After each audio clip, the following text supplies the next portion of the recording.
Hello everyone, this is advocate Uksar Ahmed and welcome to my channel learn law. Friends, एक सवाल ये है कि जब आप कोई प्रॉपर्टी खरीदते हैं तो उस वक्त वो कौन सी सावधानियां हैं जो बरतनी जरूरी है।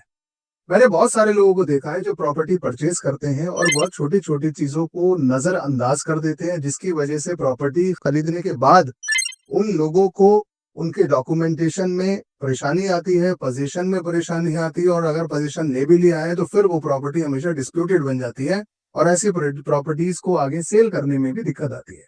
देखिए, सबसे पहले आप ये समझिए कि अगर कोई भी आप प्रॉपर्टी खरीद रहे हैं तो उस प्रॉपर्टी को खरीदने का जो सबसे वैलिड डॉक्यूमेंट हिंदुस्तान के अंदर है वो है सेल डीड, जिसको बेनामा भी बोला जाता है।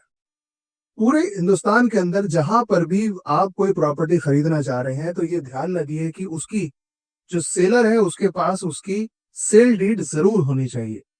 अगर सेल डीड नहीं है तो एक रजिस्टर्ड गिफ्ट डीड होनी चाहिए जो जो उसके फेवर में एग्जीक्यूटेंट ने की हो, और सॉरी, ये रजिस्टर्ड गिफ्ट डीड भी रजिस्ट्रार से होनी चाहिए। अगर ये दो डॉक्यूमेंट नहीं है तो ये ध्यान रखिए कि उसके पास एक वैलिड बिल हो, जो वैलिड बिल किसी ने चैलेंज न की हो, जिसके बेसिस पर उसको मिल्कियत मिल गई। ये तीन डॉक्यूमेंट ही आपको प्रॉपर्टी का ओनर बनाते हैं। और जब आप एक प्रॉपर्टी को खरीदने जाते हैं तो ये ध्यान रखिए कि ये भी आपको चेक करना है कि इस प्रॉपर्टी पर क्या कोई बैंक का लोन तो नहीं है।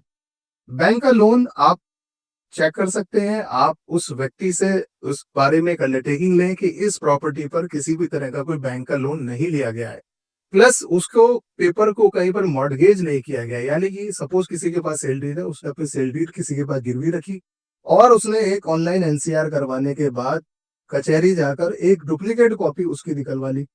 अब ऐसी सिचुएशन में आपने ये समझ के कि इसकी ओरिजिनल कॉपी खो गई थी और इस व्यक्ति ने एक duplicate certified copy sale deed की है इसके पास और उसके बेसिस पे आपने प्रॉपर्टी खरीद ली है, तो ये ध्यान रखिए कि कल को इसके पास उसके ओरिजिनल पेपर्स है, वो फिर आपकी प्रॉपर्टी पर क्लेम कर सकता है कि इस प्रॉपर्टी को मॉर्गेज किया था और मेरा इसके ऊपर लोन है जो मुझे ये पैसे दिलवाए जाए।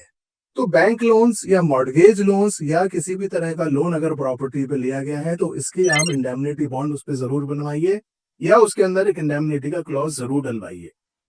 फ्रेंड, प्रॉपर्टी लेते समय बहुत सारी ऐसी प्रॉपर्टीज हैं जिनको जनरल पावर ऑफ अटॉर्नी या जीपीए कहा जाता है। सेल डीड की जगह बहुत सारी कॉलोनीज के अंदर जीपीए के ऊपर प्रॉपर्टी खरीदी और बेची जाती है। मैं यहाँ पर एक बहुत स्पष्ट शब्दों में आपको ये बता दूं कि कोई भी प्रॉपर्टी इंडिया के अंदर अगर GPA agreement to sale affidavit के ऊपर खरीदी या बेची जा रही है, that is not a valid transfer of the property.